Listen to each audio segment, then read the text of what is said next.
जब कभी भारत के स्वतंत्रता संग्राम की बात होती है तो भगत सिंह का नाम गर्व और श्रद्धा के साथ लिया जाता है। उनका जीवन केवल एक क्रांतिकारी का नहीं, बल्कि एक विचारशील, संवेदनशील और स्पष्ट दृष्टिकोण वाले युवा का भी था, जिसने अपने युग के लाखों युवाओं को जागरूक करने का साहसिक प्रयास किया। आज हम भगत सिंह की प्रेरणादायक जीवन कथा को विस्तार से जानेंगे। एक ऐसी कहानी जो आज भी हर भारतीय के दिल में जोश और देशभक्ति की लौ प्रज्वलित करती है।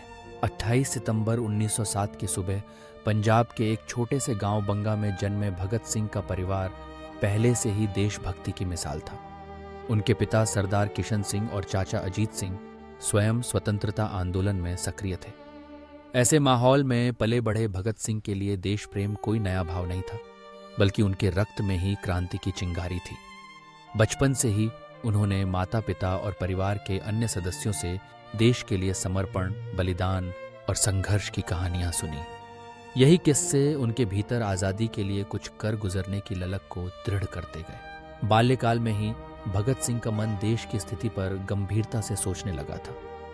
जब 1919 में जलियांवाला बाग में अंग्रेज जनरल डायर के आदेश पर सैकड़ों निर्दोष भारतीयों को गोलियों से भून दिया गया, तब मात्र 12 वर्ष के भगत सिंह का मासूम दिल भी इस अमानवीय कृत्य से आहत हो उठा।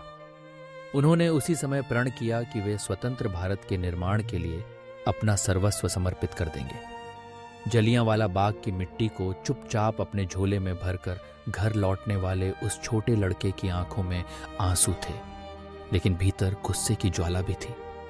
यही घटना उनके जीवन की दिशा तय करने वाली बनी। शिक्षा के दौरान भगत सिंह लाहौर के नेशनल कॉलेज पहुंचे, जहां वे अनेक विचारशील युवाओं और भविष्य के क्रांतिकारियों के संपर्क में आए। यहां राष्ट्रीयता, समाजवाद और स्वतंत्रता जैसे विचारों का गहरा प्रभाव उन पर पड़ा।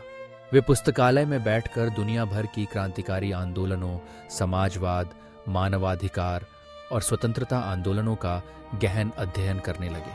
कार्ल मार्क्स, लेनिन और अन्य विचारकों की किताबें उनकी सोच को निखारती गईं।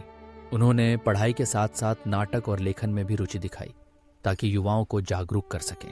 भगत सिंह ने Hindustan socialist Republican association HSRA से जुड़कर अपने क्रांतिकारी जीवन की शुरुआत की। उनका मानना था कि केवल शांतिपूर्ण आंदोलन से आज़ादी नहीं मिलेगी, बल्कि ब्रिटिश हुकूमत को झकझोरने के लिए क्रांतिकारी कदम उठाने होंगे। इसी सोच के तहत जब लाला लाजपत राय की अंग्रेजी पुलिस की लाठीचार्ज से मृत्यु हो गई, तो भगत सिंह के मन में प्रतिशोध की ज्वाला भड़क उठी। उन्होंने अपने साथियों के साथ मिलकर अंग्रेज पुलिस अधिकारी सैंडर्स की हत्या की, ताकि अंग्रेज सरकार को यह संदेश मिल सके कि भारतीय चुप नहीं बैठेंगे। इतना ही नहीं, भगत सिंह और बटुकेश्वर दत्त ने 8 अप्रैल 1940 को दिल्ली की सेंट्रल असेंबली में बम फेंका। यह बम जानबूझकर ऐसी जगह फेंका गया जहां किसी को चोट न पहुंचे। उनका उद्देश्य केवल अंग्रेज सरकार का ध्यान आकर्षित करना था, ताकि देशवासियों को यह संदेश जा सके कि क्रांति की ज्वाला बुझी नहीं है। बम फेंकने के बाद उन्होंने स्वयं को गिरफ्तार करवा दिया और अदालत में अपने विचार पूरी निर्भीकता से रखे।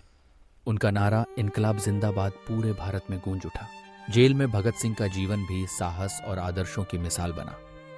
उन्होंने जेल में राजनीतिक कैदियों के अधिकारों के लिए भूख हड़ताल की। उनका संघर्ष केवल अपनी रिहाई के लिए नहीं था, बल्कि जेल में कैद भारतीयों के साथ हो रहे अमानवीय व्यवहार के खिलाफ था। वे 116 दिनों तक भूखे रहे, लेकिन अंग्रेजी हुकूमत के आगे झुके नहीं। उनके इस अदम्य साहस ने पूरे देश में हलचल मचा दी।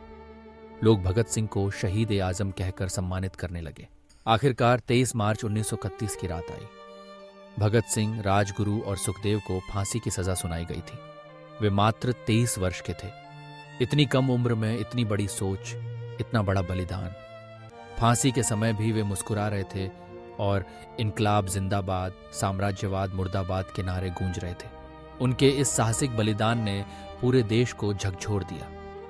लोग रात के अंधेरे में भगत सिंह की अंतिम यात्रा को नम आंखों से देख रहे थे, लेकिन गर्व भी महसूस कर रहे थे कि उनके देश ने ऐसे वीर सपूत को जन्म दिया है।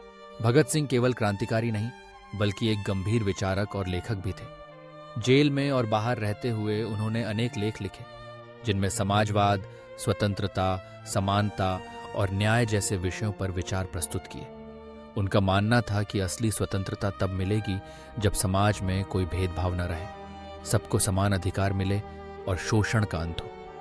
वे युवाओं से आह्वान करते थे कि वे शिक्षा, जागरूकता और संगठित प्रयासों के माध्यम से देश और समाज को बदलें। आज भगत सिंह केवल एक नाम नहीं, बल्कि एक विचारधारा, एक प्रेरणा और एक आंदोलन का प्रतीक है। उनकी बहादुरी, निडरता और समाज के लिए सोच आज भी हर युवा को आगे बढ़ने, अन्याय के खिलाफ आवाज उठाने और देश के लिए कुछ करने की प्रेरणा देती है। भगत सिंह के सपनों का भारत तभी साकार होगा जब हर नागरिक उनके विचारों को आत्मसात कर अपने कर्तव्यों को निभाएगा और समाज में समानता, न्याय और भाईचारे की स्थापना करेगा। उनकी शहादत को नमन करते हुए हम यही कह सकते हैं, मेरा रंग दे बसंती चोला। भगत सिंह अमर रहें, उनके विचार अमर रहें और उनका बलिदान हमेशा हमें प्रेरित करता रहे।